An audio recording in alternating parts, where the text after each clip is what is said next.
우리 하나님의 말씀 함께 보겠습니다. 마태복음 5장 8절 9절 말씀 함께 보겠습니다. 마태복음 5장 8절 9절입니다. 우리의 말씀을 한 목소리로 합독합니다. 마음이 청결한 자는 복이 있나니 그들이 하나님을 볼 것이며 화평하게 하는 자는 복이 있나니 그들이 하나님의 아들이라 일컬음을 받을 것이며. 아멘. 자, 본문 말씀을 근거로 해서 우리 지난 시간에 이어서 행복하리라 하는 제목의 말씀으로 함께 은혜를 나누겠습니다.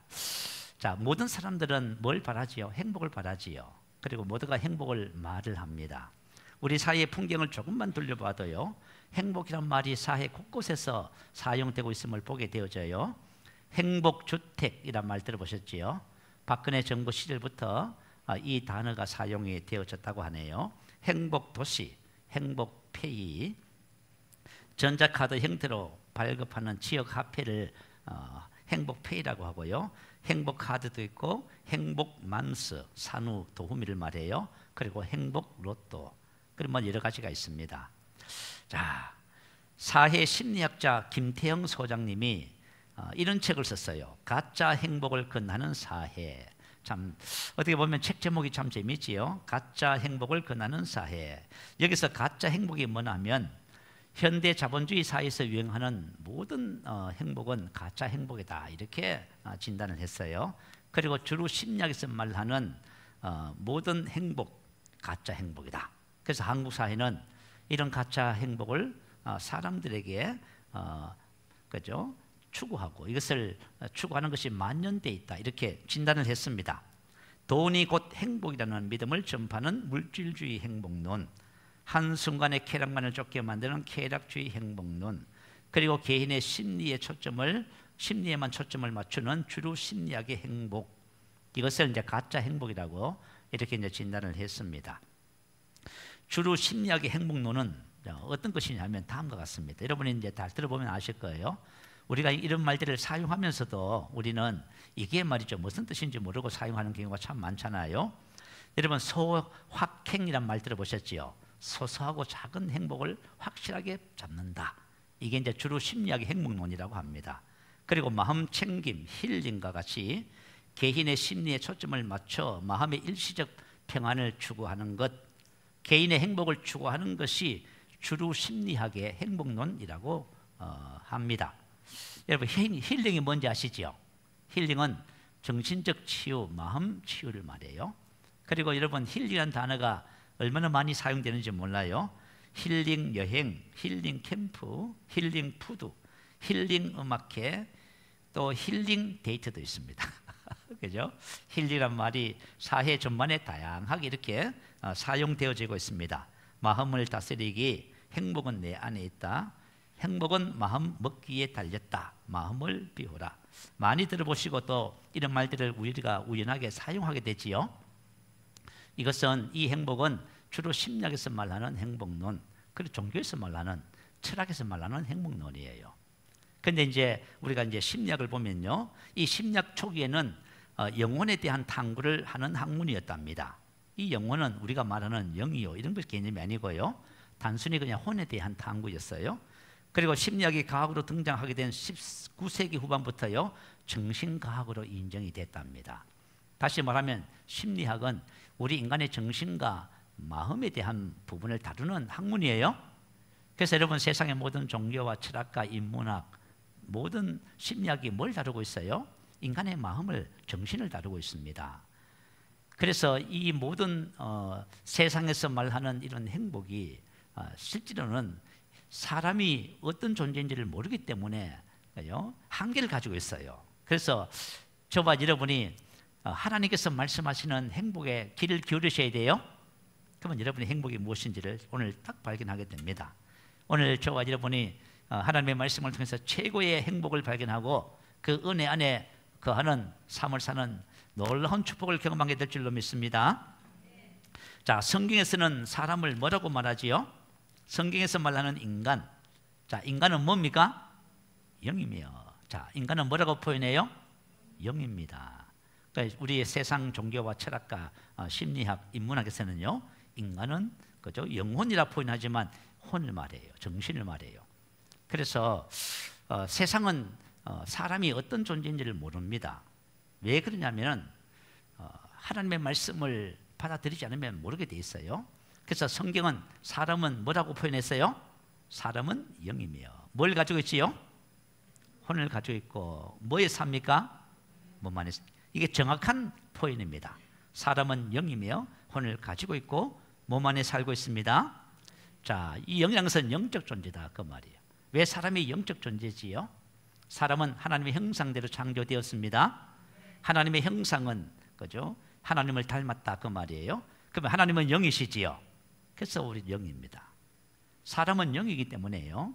이 영은 우리가 만질 수도 없고 볼 수도 없고요, 느낄 수도 없어요. 그리고 마음으로도 이해도 못해요. 이 영적 세계예요. 참 신비하지요.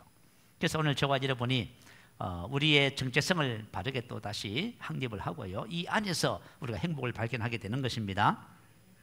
사람은 하나님처럼 영적 존재로 창조되었습니다. 그런데 사람에게 어떤 일이 벌어졌어요? 창세기 2장 7절에 보면 하나님께서 사람을 흙을 빚어서 사람의 몸을 만드시고 그 코에다가 뭘 불어넣으셨지요? 생기를 불어넣으셨습니다. 자, 하나님의 호흡, 하나님의 생기, 하나님의 영을 불어넣으셨다고 해요. 그래서 처음 사람 안에는 뭐가 있어요? 하나님의 영이 계십니다.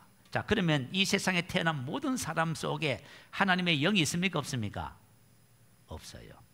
성경 말씀대로 죄로 인해서 죄와 허물로 죽었다고 합니다. 그러니 죽었으니 어떻게 발견할 거예요? 아무리 생각하고 연구해도 인간이, 사람이 영이라는 사실을 이 세상의 과학과 학문은, 철학은 알 수가 없어요. 그래서 하나님의 말씀을 통해서 우리가 어떤 존재인지를 딱 알아가게 되는 겁니다. 자, 그래서 우리가 사람은 영적인 존재고요. 근데 하나님의 영이 사람을 떠나버렸어. 그죠? 영적 아비가 마귀가 됐다 하잖아요. 그리고 육신에 속하여 죄 아래 팔렸고 사망의 몸을 가지고 있답니다. 이게 인간의 실존이에요. 근데 한번 생각해 봐요. 인간의 실존을 정확하게 몰라요. 그렇지만 그죠? 거기서 행복을 말해요. 행복하지 않는 거예요. 그래서 이 세상의 그 어떤 것으로도 진정한 행복을 찾을 수가 없습니다. 그래서 저와 여러분이 성경에서 말씀하시는 나를 정확하게 알아야 행복을 찾는 거예요. 자, 그러면 구원의 본질이 뭘까요? 우리는 이제 구원받았다고 해요. 구원의 본질은 죽었던 영이 다시 재창조되는 것입니다. 죽었던 영이 다시 재창조되는 거예요. 자, 우리가 예수를 믿으면 하나님의 성령이 우리 안에 들어오시죠. 그러니까 죽었던 영이 다시 재창조되는 거예요. 그래서 저와 여러분이 뭐라고 고백해요? 나는 영이며 혼을 가지고 있고 몸 안에 살고 있습니다. 자, 요한복음 20장 22절에 보면요, 이 말씀을 하시고 그들을 향하사 숨을 내쉬며 이르시되 성령을 받으라. 자, 예수님이 십자가에서 죽으셨어요. 부활하셨습니다.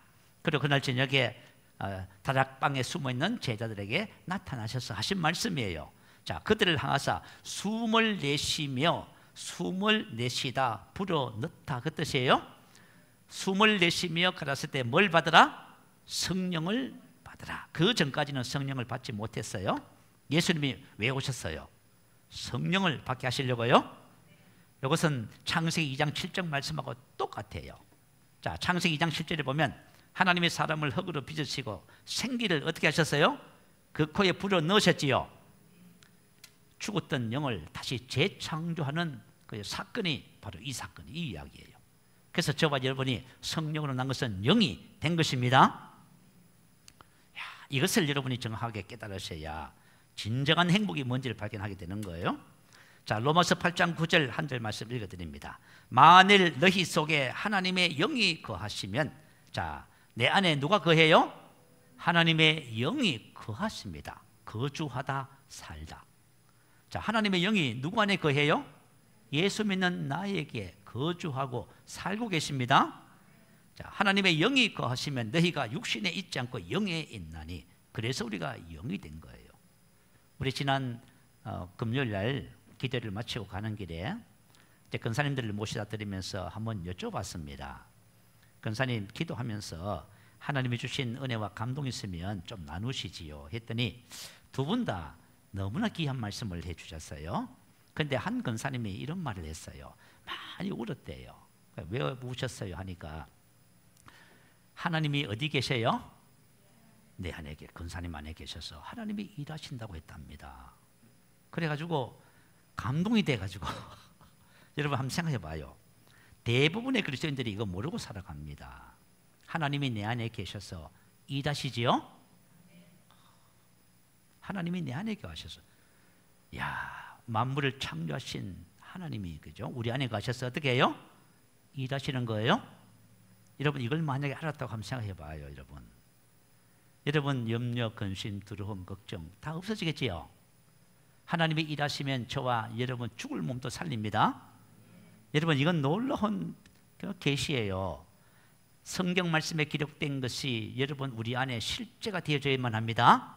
그러기 위해서는 반드시 이것을 알아줘야 돼요. 자, 저도 그 얘기를 듣고요. 뭐 했어요?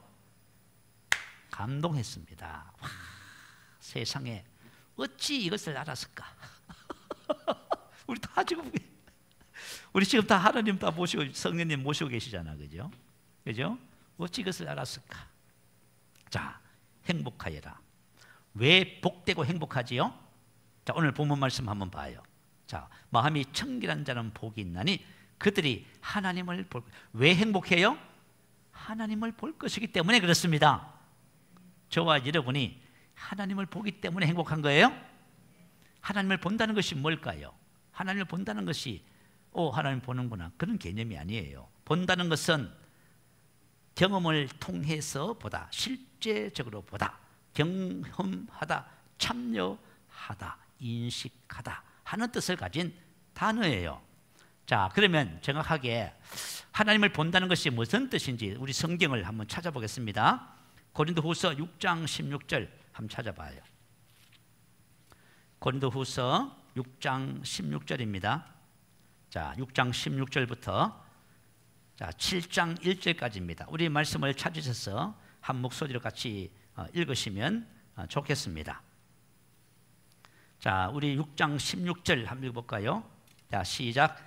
하나님의 성전과 우상이 어찌 일치하리요? 우리는 살아계신 하나님의 성전이라.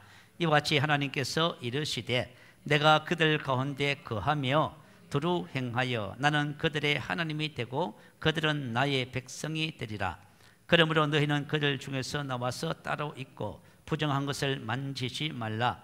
내가 너희를 영접하여 너희에게 아버지가 되고 너희는 나의 자녀가 되리라. 전능하신 주의 말씀이니라 하셨느니라. 그런즉 사랑하는 자들아, 이 약속을 가진 우리는 하나님을 두려워하는 건데서 거룩함을 온전히 이루어 육과 영의 온갖 더러운 것에서 자신을 깨끗하게 하자. 자, 하나님의 성전과 우상이 어찌 일치하리요? 우리는 뭐다?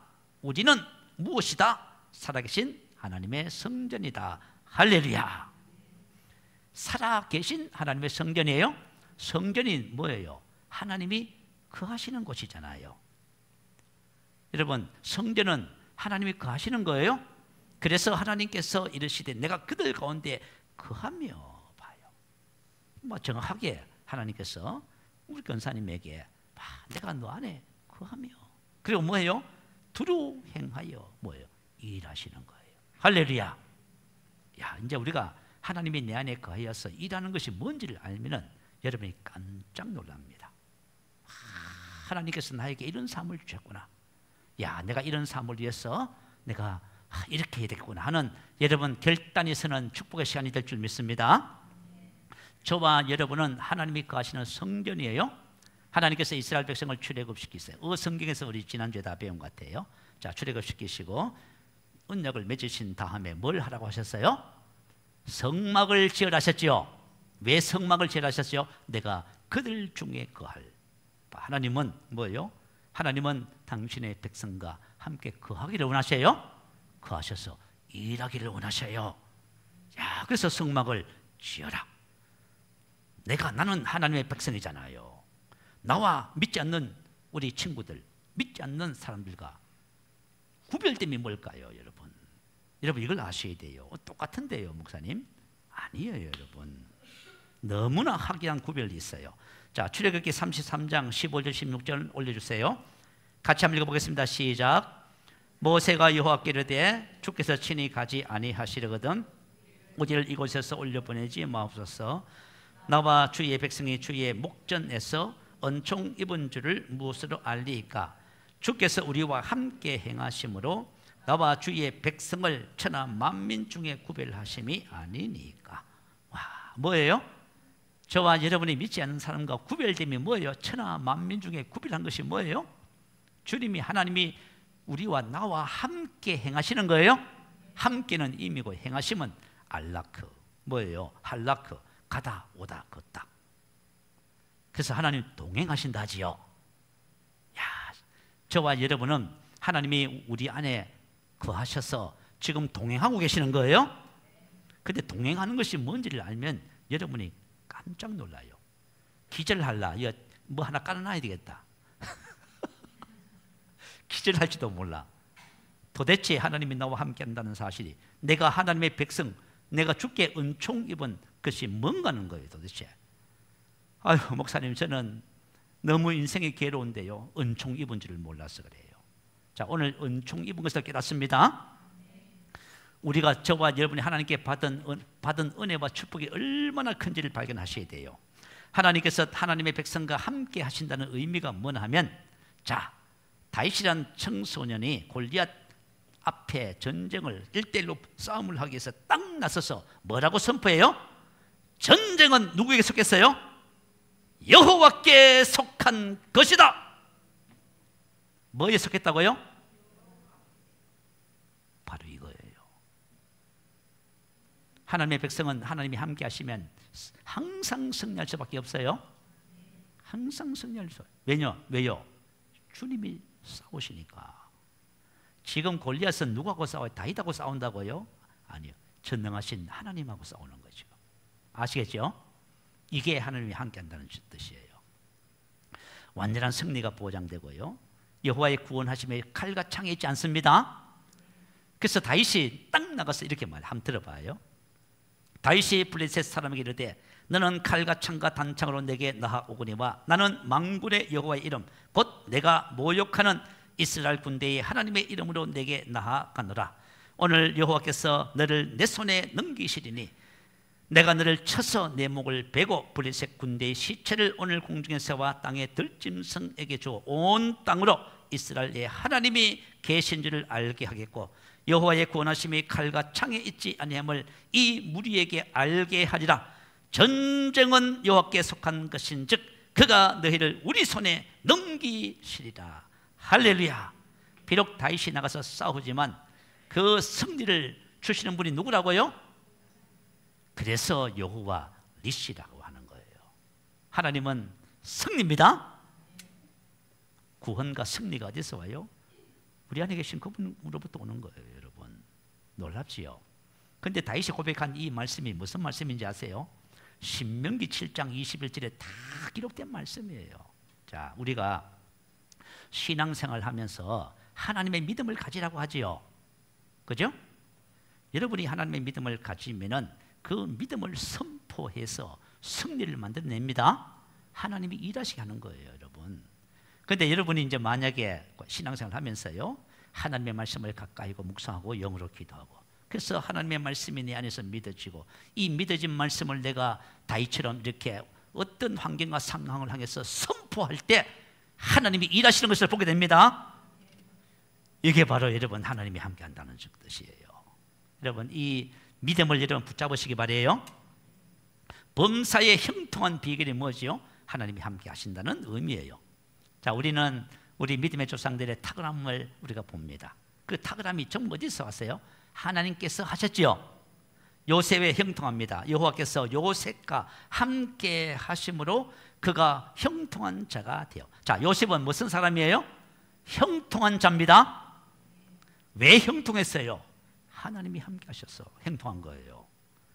하나님이 우리와 함께 하시잖아요. 그러면 저와 여러분 형통한 자가 되는 거예요? 하나님이 우리 안에, 내 안에 계셔서 일하시면 내가 어떤 사람이 돼요? 형통한 자가 되는 거예요. 여러분, 형통은 저와 여러분이 운이 좋아서 된다고요? 실력과 능력이 있어서 절대로 안 돼요.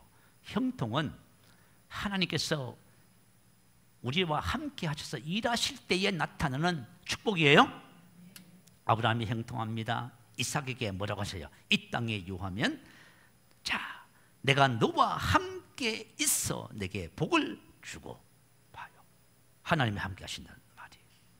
탁월함의 비결, 존귀함의 비결 다 하나님이 함께 하시는 거예요. 자, 다니엘이 말이죠. 다니엘은 마음이 민첩하여 총리들과 고관들 위에 뛰어남으로 마음이 민첩하여 탁월한 영이 있었다 그 말이에요. 하나님이 함께 하시는 거예요. 다니엘에게 하나님이 함께 하시니까요, 그가 뭐예요? 탁월해지는 거예요. 다윗에게 하나님이 이렇게 말씀하세요. 내가 어디로 가든지 내가 너와 함께 있어 내 모든 대적을 내 앞에서 멸하였은즉 세상에서 존귀한 자들의 이름 같은 이름을 내게 만들어 주리라. 할렐루야. 야, 옛날에요, 미국 경제연구소에서 인류 역사상 가장 존귀한 자가 누군지를 찾았어요. 연구했어요. 누가 발탁됐어요? 다윗. 인류 역사상 가장 존귀한 자가 다윗이랍니다. 하나님이 함께 하셔서 다윗이 어디로 가든지 승리를 주시는 거예요. 그래서 아주 존귀한 자가 된 거예요. 인도 예배하심의 축복, 찬대 남식과 평안, 모든 것이 어디예요? 하나님이 함께 하셔서 그분이 일하실 때 나타나는 열매들이에요. 이것을 예수님께서 요한복음 15장에 뭐라고 가르쳐 주셨어요? 포도나무와 가지로. 그래서 우리는 누구의, 그죠? 누구로 인하여 형통하고 승리하고 우리가 탁월하게 인생을 살아가요? 우리 안에 계신 포도나무 대신 예수님을 통해서. 자, 우리는 예수님께로부터 공급하시는 모든 것을 가지고 인생을 살아갑니다. 이게 바로 하나님이 함께 하셔서 일하신다는 의미예요. 우리 다들 기절 안 하시네. 자, 놀랍시요. 저도 하나님이 함께 하셔서 일하심을 이제 더 많이 경험하게 될 줄로 믿어요. 여러분의 삶 속에 이와 같은 역사들이 계속 일어나게 될 것입니다. 자, 그렇다면 하나님이 나와 함께 하셔서 그분께서 공급하시는 모든 것으로 살아가는 이 놀라운 축복을 누리는 비밀이 뭘까요? 오늘 본문 말씀 속에 있어요. 본문에 뭐라고 했어요? 마음이 청결한 자는 복이 있나니. 할렐루야. 마음이 청결, 그건 거룩을 말해요. 자, 고린도후서 7장 1절에 제가 읽어드릴게요.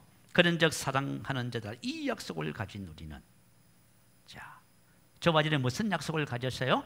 하나님 우리를 성전 삼고 우리 안에서 행하시는 거예요. 하나님이 나의 하나님이 된다는 의미가 바로 그 뜻이에요. 자, 이 약속을 가진 우리, 자, 이 약속을 가진 우리가 어떻게 해요?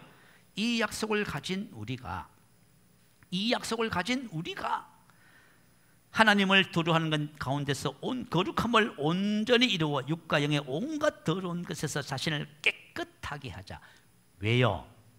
저와 여러분이 거룩을 회복해야 주님께서 우리와 함께 행하실 수 있어요. 오늘 이제 이걸 배울 거예요. 이걸 여러분이 배우시고요, 여러분의 삶 속에 이와 같은 삶의 역사가 나타나게 될 줄로 믿습니다. 자, 우리 모세오경을 배워요. 자, 우리 모세오경의 순서를 한번 말해볼까요? 자, 첫 번째 창세기, 두 번째 출애굽기, 세 번째 레위기, 네 번째 민수기, 그 다음에 신명기. 다 이제 아시네요. 자, 우리 순서를 보면요, 출애굽기는 이스라엘의 구원, 저번에 구원이에요. 그 다음에 그죠? 민수기가 나와야 되지요. 왜 민수기가 나와야 돼요? 하나님께서 이스라엘을 구원하신 것은 뭐냐면 그들을 통해서 가나안을 정복하기 위해서 이스라엘을 구원하셨지요. 민수기는 군대를 편성하는 거예요. 군대를 편성하는 거예요. 그런데 자, 출애굽기 다음에 민수기가 나오지 않고 뭐가 나왔어요? 레위기. 왜 레위기가 나왔을까요? 여러분, 이스라엘 백성은 이 레위기를 생명보다 더 귀하게 생각해요. 이게 왜 그러냐 하면은, 자, 레위기 11장 44절 45절, 나는 여호와 너희의 하나님이라. 내가 거룩하니 너희도 몸을 구별하여 거룩하게 하고 땅에 기는 길짐승으로 말미암아 스스로 더럽히지 말라. 나는 너희의 하나님이 되려고 너희를 애굽 땅에서 인도하여 낸 여호와라. 내가 거룩하니 너희도 거룩할지어다. 레위기의 핵심이 뭐예요? 거룩이에요. 자, 어떻게 하면 거룩해지죠? 율법을 지키면 거룩해져요. 할렐루야. 그래서 이스라엘 백성들에게 있어서 성공과 축복과 그게 먼저가 아니에요. 뭐가 먼저예요? 거룩이 먼저예요. 거룩. 자, 이게 여러분 얼마나 중요한지 몰라요. 자, 하나님이 이렇게 말씀하셨어요. 나는 너희의 하나님이 되리고. 하나님이 된다는 말이 무슨 뜻이냐면 레위기 26장 12절에 기록되어 있어요. 나는 너희 중에 행하여 너희의 하나님이 되고 너희는 내 백성이 되리라. 고린도후서 6장 16절 읽었지요. 고린도후서 6장 16절은 레위기 26장 12절 요 말씀을 그대로 옮겨놓은 거예요. 자, 나는 너희 중에 행하여 할라크 가다 오다 걷다. 하나님께서 우리 하나님이 되신다는 말이 무슨 뜻인지 알겠지요? 하나님이 나의 아버지 되시고 하나님 되시는데요. 그런데 하나님이 저 멀리 계시고 나는 여기 있어요. 그게 아니란 말이에요. 하나님이 나의 하나님이 된다는 말은 하나님이 우리 안에 사시면서 하나님께서 나하고 뭐 한다고요? 동행한다고요. 구약은 동행이고 신약은 뭐라고 했어요? 함께라고 했지요. 함께 하시려고 나를 자녀 삼아 주신 거예요. 그죠? 자, 그래서 거룩이 하나님이 함께 하시는 비밀입니다. 그래서 하나님께서 이스라엘 백성들에게 율법을 주셨어요. 왜냐하면 율법을 왜 주시냐? 율법을 지키면 우리가 뭐 해져요? 거룩해져요. 그래서 율법을 주신 거예요. 그죠? 자, 우리 한번 말씀을 한번 우리 신명기 23장에 있는 말씀을 한번 찾아서 한번 올려줘 봤어요. 한번 읽어보십시다. 어떤 말씀이 기록되어 있는지 같이 한번 읽어볼까요? 자, 시작.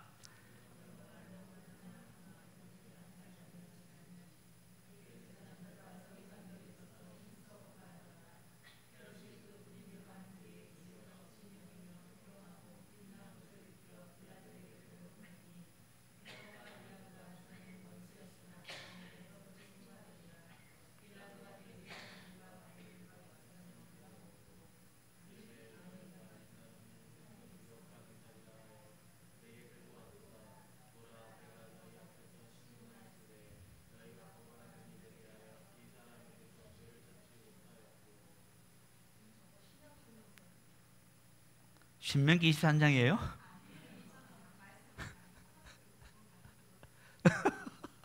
신명기 23장 아니에요? 아이고야, 열심히 읽었습니다. 제가 다시 읽어드릴게요. 신명기 23장. 내가 적군을 치러 출진할 때에 모든 악한 일을 스스로 상갈지니 너희 중에 누가 밤에 몽설함으로 부정하거든 진영 밖으로 나가고 진영 안에 들어오지 아니하다가 해질 때에 목욕하고 해진 후에 진에 들어올 것이요 내 진영 밖에 변소를 마련하고 거리로 나가되 내 기구에 작은 삽을 더하여 밖에 나가서 대변을 볼 때에 그것으로 땅을 팔 것이요 몸을 돌려 그 배설물을 덮을지니 이는 내 하나님 여호와께서 너를 구원하시고 적군을 내게 넘기시려고 내 진영 중에 행하심이라. 그러므로 내 진영이 거룩히 하라. 그리하면 내게서 불길한 것을 보시지 않으므로 너를 떠나지 아니하시리라. 아멘. 자, 하나님께서 이스라엘 진영에 거룩하게 하라고 하지요. 근데 하물며 몽정까지도. 그 다음에 뭐예요? 대변을 보거든 진에서 보지 뭐 진 밖에 나가서 땅을 파고 거기다가 그 변을 보고 몸을 돌려서 묻어라. 이렇게 하시지요. 왜 이렇게 하셔요? 이는 내 하나님 여호와께서 너를 구원하시고 적군을 내게 넘기시려고 내 진영 중에 뭐 하신다? 행하신다. 할라크. 하나님께서 뭐예요? 저와 여러분 안에서 일하러 오셨어요. 그죠? 적군을 멸하고 저와 여러분을 구원하시려고요. 여러분 지금 구원이 필요하잖아요. 질병 문제도 해결돼야 되고 재정 문제 다 인생의 문제가 해결돼야 되잖아요. 하나님께서 우리 안에 오셔서 하나님 일하시기를 원하셔요. 그죠? 그래서 하나님은 우리가 원수를 갚지 말아요. 원수 갚는 것이 누구한테 있어요? 하나님께 있는 거예요, 여러분. 하나님 근데 뭐예요? 그죠? 그래서 거룩하게 하라고 하는 거예요? 거룩하지 않으면 하나님 일할 수 없어요. 오늘날 우리의 문제가 뭐지요? 거룩을 잃어버리는 시대를 살아가요. 그래서 하나님이 일하실 수가 없는 거예요. 그래서 저와 여러분, 이건 오늘 이 주신 말씀이 너무너무 그죠? 귀한 말씀이에요. 자, 우리가 구약 성경을 보면 요셉이 그죠? 형통했어요. 그죠? 요셉이 형통했는데요. 요셉은 형들의 미움을 받아서 노예로 팔렸잖아요. 그죠? 17세 소년으로서 보디발 집에 노예가 됐습니다. 신분이 노예예요. 근데 요셉의 삶은 뭐라고요? 여호와께서 요셉과 함께 행하심으로 그가 형통한 자가 됐어요. 그는 가장 비천한데 그의 삶은 뭐예요? 가장 존귀한 자야. 희한하죠. 그의 신분은 가장 천한데 그의 삶은 뭐예요? 가장 아름다워 탁월해. 여러분, 이게 뭐예요? 하나님이 함께 하셨어요. 그러면 하나님 왜 요셉과 함께 하셨을까요? 그 이유가 있어요. 한 가지 사건이 발생했어요. 자, 요셉이 가정 총무가 됐다고 합니다. 보디발의 아내 부인이 계속 동침을 요구해요. 그래서 동침을 계속 거부합니다. 그러면서 요셉이 다음과 같이 말을 해요. 창세기 39장에 보면 나와 있어요. 이 집에는 나보다 큰 이가 없으며 주인이 아무것도 내게 금하지 아니하였어도 금한 것은 당신뿐이니 당신은 그의 아내입니다. 그런즉 내가 어찌 이 큰 악을 행하여 하나님께 죄를 지으리요. 자, 요셉은 항상 어떤 삶을 살았어요? 하나님 앞에서의 삶, 말씀 앞에서의 삶. 이것을 가지고 코람 대호라 하지요. 코람은 앞에서, 대호는 하나님. 그래서 요셉의 삶이 뭐 했다? 거룩했다. 여러분, 우리 만약에 젊은 학생이 이 진리를 깨닫고 이제부터 하나님 앞에서 그죠? 거룩을 추구한다면은 하나님이 귀하게 쓸 거예요. 존귀하게 쓸 거예요. 그럼 우리는 이런 것을 몰라서 그죠? 이 거룩이 뭔지도 모르고요. 뭐가 그죠? 부정한지도 모르고 세상을 살아가는 거예요. 자, 요셉이 어떤 사람이냐면 말씀 앞에서 산 사람이에요. 그래서 우리가 베드로전서 1장 22절에 뭐라고 나와 있어요? 너희가 진리를 순종함으로 너희 영혼을 깨끗하게 하여. 할렐루야. 우리가 말씀 앞에 서잖아요. 그럼 우리 영혼이 어떻게 돼요? 깨끗하게 되는 거예요, 여러분. 거룩하게 되는 거예요. 그죠? 다니엘 아시지요? 다 그랬대요. 하나님께서 다니엘에게 얼마나 큰 은혜를 주시는 모든 학문을 그죠? 알 수 있는 지혜를 주시고 하나님의 비밀을 아는 특별한 은혜를 주시고 탁월함을 주셔서, 그런데 그 다니엘이 왜 하나님께서 이런 탁월함 이런 것을 주셨을까요? 그 이유가 있어요. 자, 유다와 바빌론이 전쟁이 붙었잖아요. 그런데 바빌론의 느부갓네살 왕이 1차, 2차, 3차 침공을 하면서 유다를 유린합니다. 그리고 왕족과 귀족 중에서 많은 사람을 포로로 바빌론으로 잡아가요. 그리고 바빌론에서는 어떤 정책을 썼냐 하면은 왕족이나 귀족 중에 아주 아름답고 그죠? 지혜로운 소년들을 뽑아서 그 왕국에서 교육을 시킵니다. 그리고 그 나라의 일꾼으로 등용하는 거예요. 다니엘과 세 친구가 선택됐어요. 근데 지금 이제 왕국에서 교육을 받는 거예요. 교육을 받는데 다니엘이 뭘 했냐면 이걸 했습니다. 다니엘은 뜻을 정하여 왕의 음식과 그 마시는 포도주로 자기를 더럽히지 아니하리라 하고 뭘 선택했어요? 거룩을 선택해요. 자기를 더럽히지 아니하리라고. 왜냐하면 왕에 의해서 주어지는 모든 음식은 이스라엘 레위기에 보면 코셔라고 하는 이스라엘의 그죠? 음식법이 있어요. 음식, 먹어야 할 음식과 먹지 말아야 할 음식. 왜 하나님이 그걸 정해 주셨냐면 이런 규정을 지켜야 거룩해지는 거예요. 그래, 거룩을 위해서 주신 것들이에요. 그런데 다니엘이 뭘 선택했다? 거룩을 선택해요. 이걸 황관장에게 얘기했대. 황관장이 놀래는 깜짝 놀랐어요. 왜냐하면 너가 만약에 이렇게 해서 이걸 왕의 진미를 먹지 않고 얼굴이 초췌해지면 내가 어떻게 돼요? 큰일 난다. 그 시험하잖아요. 그래서 다니엘이 그죠? 뭘 선택해요? 거룩을 선택하는 거예요. 이거 뭐 누가 시켜서 하나요? 그죠? 누가 시켜서 하나? 이건 시켜서 되는 문제도 아니에요. 그래서 하나님의 말씀대로 거룩을 선택했을 적에 하나님이 그를 그죠? 그와 함께 하시면서 하나님의 놀라운 역사를 이루는 걸 볼 수 있습니다. 자, 그렇다면은 마음의 청결이 아닌 것을 한번 살펴볼게요. 오늘 우리가 신앙생활 하면서 마음이 청결하지 않는 것도 있어요. 자, 우리 누가복음 18장 9절 12절 말씀 올려주세요. 자, 우리 한번 같이 말씀을 같이 한번 합독할까요? 자, 시작.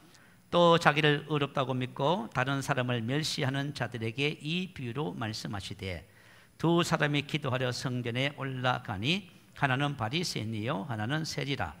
바리새인은 서서 따로 기도하여 이르되 하나님이여 나는 다른 사람 곧 토색 불의 간음을 하는 자들과 같이 아니하고 이 세리와도 같이 아니함을 감사하나이다.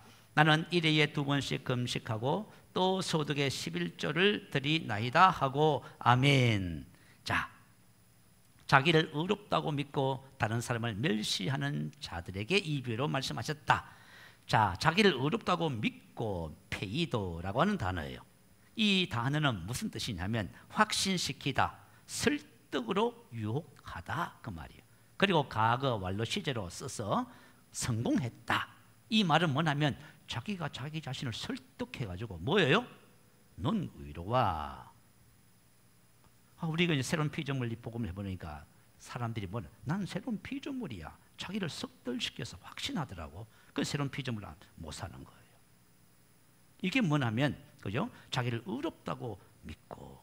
그래서 로마서 2장 20절에 보면 스스로 믿으니 페이도 이 단어를 썼어요.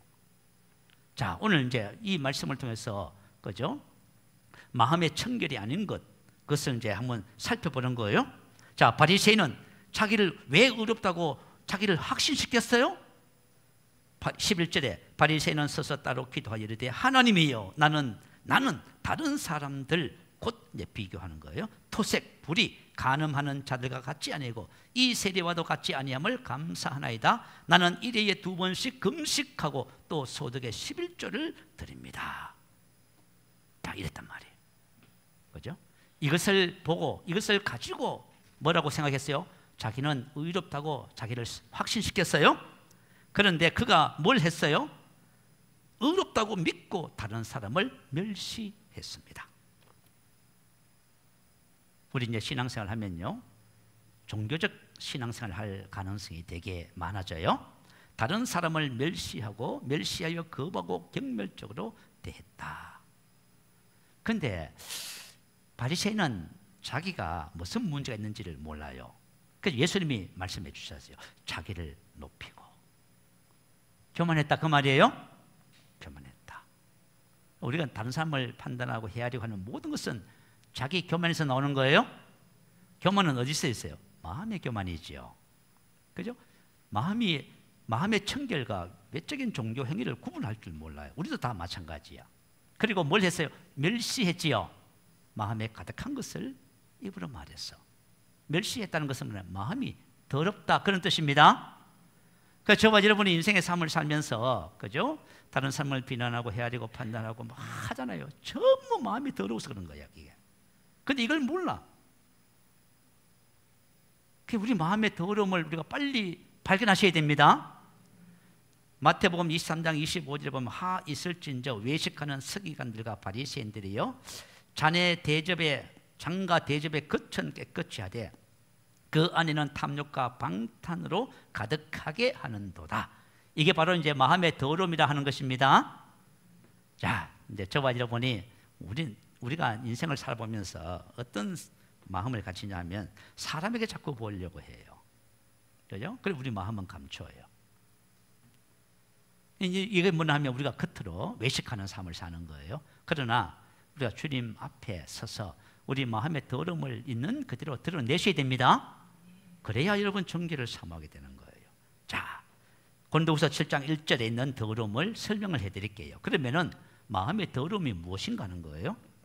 그런즉 사랑하는 자들아 이 약속을 가진 우리는 하나님을 두려워하는 가운데서 거룩함을 온전히 이루어 육과 영의 온갖 더러운 것에서 자신을 깨끗하게 하자. 자, 육과 영의 온갖 더러운 것에서 자신을 깨끗하게 하자고 말합니다. 자, 육의 더러움이면 육의 더러움. 육이 뭐죠? 사르크스라고 하는 헬라어예요. 사르크스 하니까 갈라디아서 5장 19절 말씀 생각나지요. 육체의 일은 분명하니 사르크스의 일은 사르크스. 성적인 죄 3가지, 종교적인 죄 2가지, 관계불화의 죄, 술 취함, 방탕함. 뭐 내가 만약에 남을 판단하고 있으니까 전부 다 이게 뭐예요? 육의 더러움입니다. 내 안에 육의 더러움이 있어요. 왜 자꾸 우리가 그죠? 시기하고 질투하고 판단하고 이렇게 더럽고 이렇게 하냐면은 우리 안에 육의 더러움이 있어서 그렇습니다. 그 더러움을 어떻게 해야 된다? 깨끗하게 해야 된다. 할렐루야. 이게 우리의 성품과 기질, 씀뿌리로 내려앉았어. 그래서 자기가 자기 자신을 잘 모르는 경우가 있어요. 그래서 하나님께서 이런 것들을 자꾸 알게 해주셔. 자, 2번째 육의 더러움은 뭐냐면 육신의 생각이 사고방식, 정신상태가 육의 더러움이에요. 자, 로마서 8장 5절에 보면 육신을 따르는 자는 육신의 그것을 생각하느니 육신의 생각은 사망이요 하나님과 원수가 되나니라고 했지요. 육신의 생각, 프로네마, 사고방식, 정신상태. 육신은 사르크스고요. 다시 말하면 하나님의 말씀과 일치하지 않는 모든 우리의 정신상태, 사고방식은 뭐다? 육의 더러움이다. 그러면요, 제 속에도 육의 더러움이 얼마나 많은지 몰라. 그죠? 여러분이 잘 생각하셔야 돼요. 그죠? 육신의 모든 사고방식이, 그죠? 뭐 이런 것도 있잖아요. 안 된다는 의식, 가난한 의식, 실패 의식, 이것도 다 육의 사고방식이에요. 무슨 말인지 알겠지요? 부정적인 마인드, 그죠? 뭐 상처, 트라우마, 연민들 있죠. 이게 전부 다 육의 것들입니다. 이 다 더러운 거예요. 이걸 깨끗하게 하셔야 됩니다. 육의 더러움에 대해서 뭔지를 여러분들이 이제 많이 말씀을 나눴으니까 이런 것을 이해하고 있을 것 같아요. 자, 그러면 영의 더러움은 무엇인가? 이 영은 푸뉴마라고 하는 단어예요. 자, 성령님도 푸뉴마이고 우리 인간의 영도 푸뉴마입니다. 그리고 더러운 귀신, 이 귀신이 푸뉴마라고 하는 단어. 악한 영, 그러니까 악한 귀신, 이 귀신이라는 단어가 푸뉴마예요. 다시 말하면 더러운 영, 악한 영이 바로 영의 더러움입니다. 그런데 이런 것들이 사람 안에 들어있대요. 이 더러운 것들이 사람 안에 들어있대요. 그래서 우리가 이제 축사 사역하고 하면은 막 기침도 하고 하잖아요. 그 더러운 영이 쫓겨나가는 거예요. 이런 것이 우리 속에.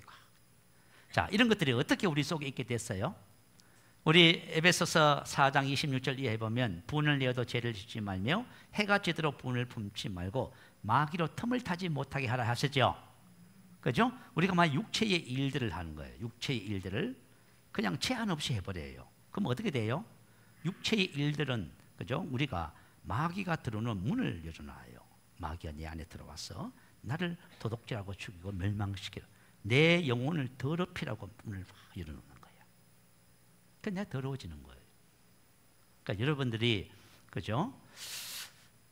옛사람을 벗어버려야만 합니다. 절대로 그 허용하면 안 돼요, 여러분. 우리 신앙생활 하면서 이걸 소홀하게 생각하시는 분들이 있어. 그 절대 내가 하는 말과 행동과 모든 생각, 이것들이 전부 영적인 영역과 연결되어 있어요. 그리고 마태복음 12장 43절 이하에 보면 자, 이런 말씀을 주님이 기록하셨어요. 더러운 귀신, 더러운 영이 사람에게서 나갔을 때에 물 없는 곳으로 다니며 쉬기를 구하되 얻지 못하고 그가 말하기를 내가 나온 내 집에 다시 돌아가지라 하고 와보니 비고 소지되고 술이 되었거늘. 다시 말 우리 인간의 몸을 말하는 거예요. 몸이 뭐라고 말해요?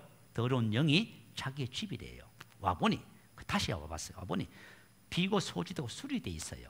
다시 말하면은 거룩이란 구석은 하나도 없어. 여전히 말이죠. 입은 거칠고 생각은 그렇고. 그러니까 뭐예요? 더러운 영, 악한 영이 들어가기에 딱 좋은 환경이야. 다시 들어오잖아요. 그래서 그죠? 악한 영을 그죠? 다시 데리고 들어가서 처음 형편이 나중 형편이 그죠? 처음 형편보다 더 심해졌다는 말씀을 기록해 놨어요. 그래서 우리 속에 있는 자, 이런 더러운 영이 바로 더러움입니다. 그리고 두 번째는 육신의 생각을 통해서 들어오게 돼요. 육신의 생각. 자, 우리가 이제 그죠? 우리가 얼마나 많은 생각을 해요. 육신의 생각을 막 하는 거예요. 그러면 그 육신의 생각을 내가 하는 생각을 통로로 해서 들어오는 거예요. 베드로가 예수님 그죠? 십자가에 죽으신다고 말렸어요. 그러니까 주님께서 뭐라 하셨죠? 사탄아 물러가라 하셨어. 그리고 뭐라 하세요? 그죠? 내가 하나님의 일을 생각하지 않고 도리어 사람의 일을 생각하는 도다. 저와 여러분이 우리의 생각은 하나님의 말씀으로 채우셔야 돼요. 자꾸 하나님의 말씀은 한 번도 생각 안 하고 온갖 것으로 생각하는 거야. 그만 이게 말이죠. 어둠의 영에 들어와서 나를 더럽히도록 문을 열어놓는 거예요. 가룟 유다의 마음에 예수를 팔리는 생각을 넣었더라. 생각을 받아들였더니 더러운 귀신이 들어갔다. 이게 성경 말씀이야. 그래서 저와 여러분이 육과 영의 더러움이 무엇인지를 구분하시기 바래요. 그래서 저와 여러분이 이제 신앙생활 하면서요, 자, 하나님께서 우리가 거룩하기를 원하실 때에 육과 영의 온갖 더러운 것에서 자신을 깨끗하게 하자고 말씀하셨어. 자, 그러면 마음을 청결하게 하는 비결은 여러분이 이미 다 알고 있는 내용이야. 자, 우리는 빛의 자녀가 되었습니다. 우리는 빛 가운데 행합니다. 빛 가운데 간다는 것은 진리를 따라 살아가는 거예요. 오늘 우리 말씀의 실제에서도 다 말씀을 기록했네요. 그죠? 저와 여러분이 진리를 따라 행하면은 저와 여러분 안에 있는 어둠이 다 제거됩니다. 빛이 들어오면 어둠이 제거되게 돼 있어요. 그래서 방법은 하나예요. 우리는 어둠과 싸우지 않아요. 빛이 들어오면 어둠이 떠나가게 돼 있어요.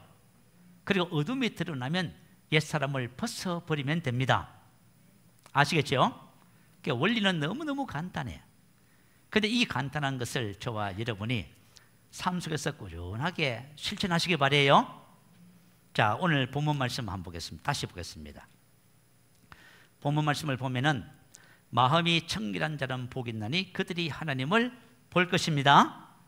그래서 저와 여러분이 이 땅에서 주님이 우리를 성전 삼고 우리 안에서 함께하는 믿음의 복된 삶은 우리 안에 거룩함을 이룰 때 그것이 우리에게 실질적으로 이루어진다는 사실을 우리가 오늘 믿음으로 받아들이시고 함께 기도하겠습니다.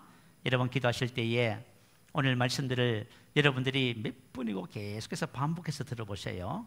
반복해서 들어보시고 이 말씀을 따라서 우리가 신앙의 길을 가시기 바랍니다. 그럴 때 저와 여러분 주님이 그러실 거예요.